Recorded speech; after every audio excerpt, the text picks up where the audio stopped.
warahmatullahi wabarakatuh. Perkenalkan, nama awal juga Amir Fabregas sebagai kaum hitam yang bernama Pak Didi. Awal Raden Cinta Iskandar Putra dari kaum putih.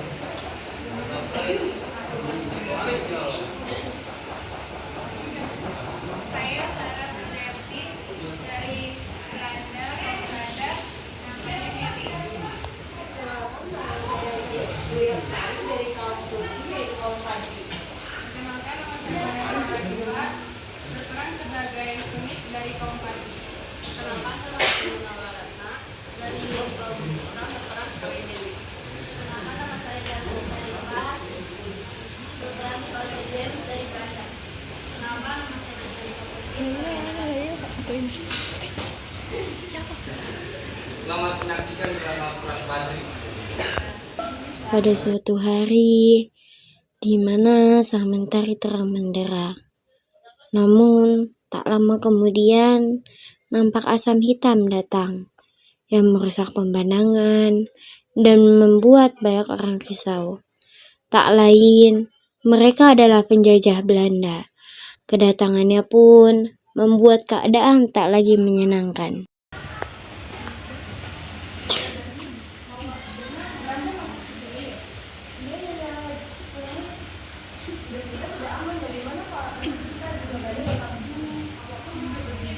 Lalu orang Belanda pun datang.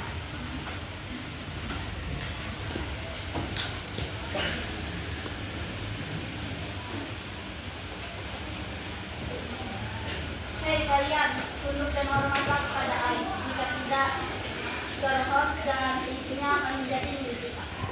dan Tuhan saya akan berdoa. Kelly, ambilkan mereka sembako. Baik, James.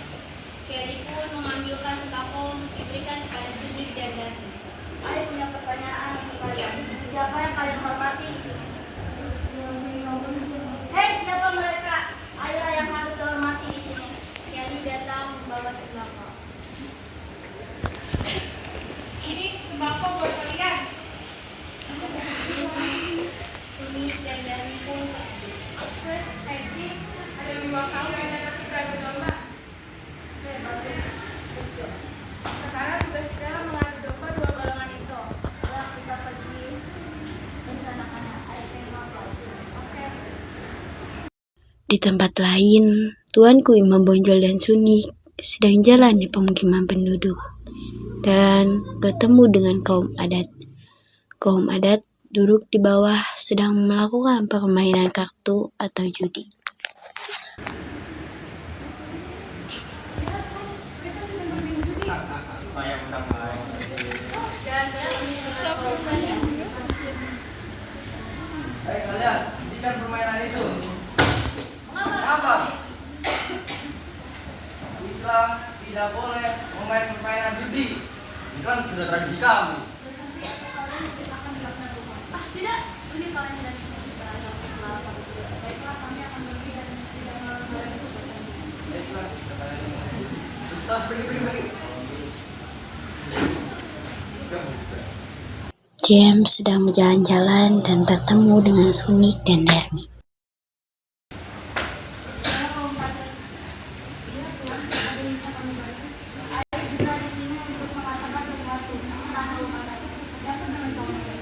Apakah kalian tidak tahu kaum kalian itu lebih sedikit daripada kaum adat? Mereka akan mencari banyak cara untuk merusak nama baik kalian. Jika kalian tidak percaya, ambillah ini. Ya sudah, ayo pergi dulu.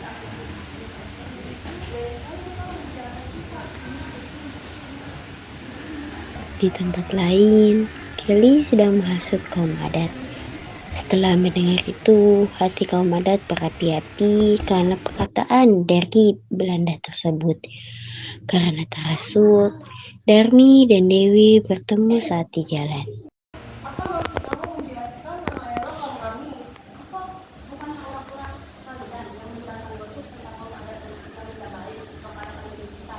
Kan kalianlah yang menjelaskan kaum kami. Apa melaporkanmu pada Imam Bonjol? Itu saja yang melaporkan pada Imam Bonjol. Awal akan melaporkan pada kami. Saat itulah kaum Padri dan kaum adat sudah saling membenci, hingga menjadi perang karena telah terhasut oleh orang Belanda tersebut.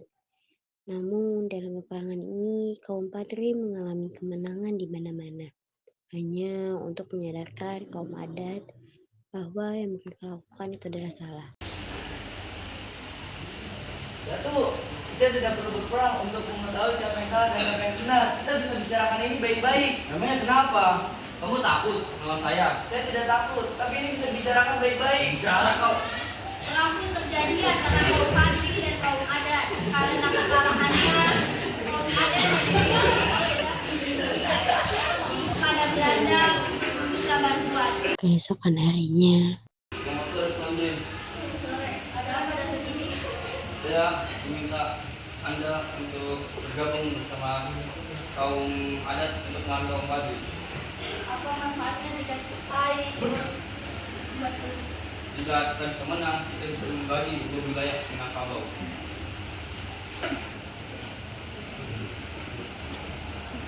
Datuk, kenapa kamu mengajak orang Belanda ke sini? Memangnya kenapa? Kamu iri dengan saya? Tidak, saya tidak iri. Tapi kenapa harus mengajak orang Belanda ke sini? Kan kita ingin berperang. Memangnya kenapa? Bukankah kita sama, Datuk? Sama apa maksud kamu? Kita tuh berbeda. Saya dengan golongan orang nenek moyang saya. Kita berbeda tapi kita bisa bersatu. Bersatu apa maksud kamu? akhirnya Datuk Didi telah menyetujui perjanjian tersebut yang dinamakan dengan perjanjian masal. Dengan sombongnya, Datuk Didi mengatakan bahwa dia akan berhasil ke depannya. Saya tunjuk. Saya harap perjanjian kali ini bisa diterima oleh Tuan Imam Bonjol. Terima kasih. Tetapi siapa menyangka Belanda mengingkari perjanjian tersebut dengan dibuatnya benteng Van der Capellen di Batu Sangkar dan benteng Van der Kolk di Bukit Tinggi untuk memperkuat kedudukannya di Sumatera Barat. Belanda juga melakukan tindakan-tindakan yang kejam kepada penduduk Minangkabau, yaitu dengan dipaksa kerja, dan Datuk Didi pergi melewati perbatasan untuk bertemu Imam Bonjol. Hai Imam Bonjol. Kenapa? Saya menyesal setelah bergabung dengan Belanda untuk melakukan permusuhan antara kaum adat dan kaum Padri.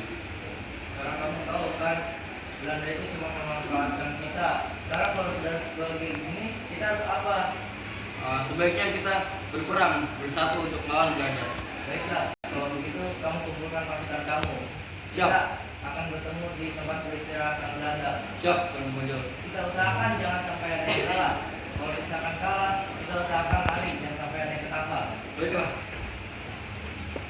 Setelah pertemuan itu, Tuanku Imam Bonjol dan Datuk Didi akhirnya berencana untuk melakukan menyerang pada Belanda. Dalam peperangan ini, Belanda mengalami kesulitan menghadapi dari kedua golongan tersebut.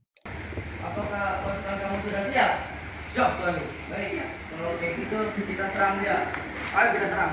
Serang! Serang! Saya tahu bahwa kaum adat dan kaum Padri Setelah lama bersembunyi, James pun mengirim Bram untuk meminta bantuan kepada pihak Belanda yang berada di Pulau Jawa. Sesampainya di Pulau Jawa, Bram pun bertemu dengan Trus untuk meminta bantuan bahwa pasukan Belanda telah gugur melawan warga Sumatera. Trus menyetujui keinginan pasukan Belanda dan membawa pasukan Belanda ikut dengannya untuk melawan kaum Padri dan kaum adat. Sesampai di Pulau Sumatera, Bram berhasil membawa pasukan bantuan dari Pulau Jawa dan pasukan tersebut akan menyerang kaum Padri dan kaum adat besok. Keesokan harinya, perang pun terjadi kembali.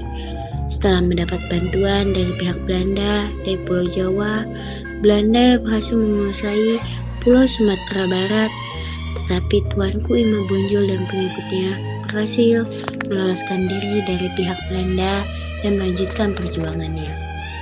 Pada bulan Oktober 1837, Tuanku Imam Bonjol diundang ke Palupuh untuk berunding.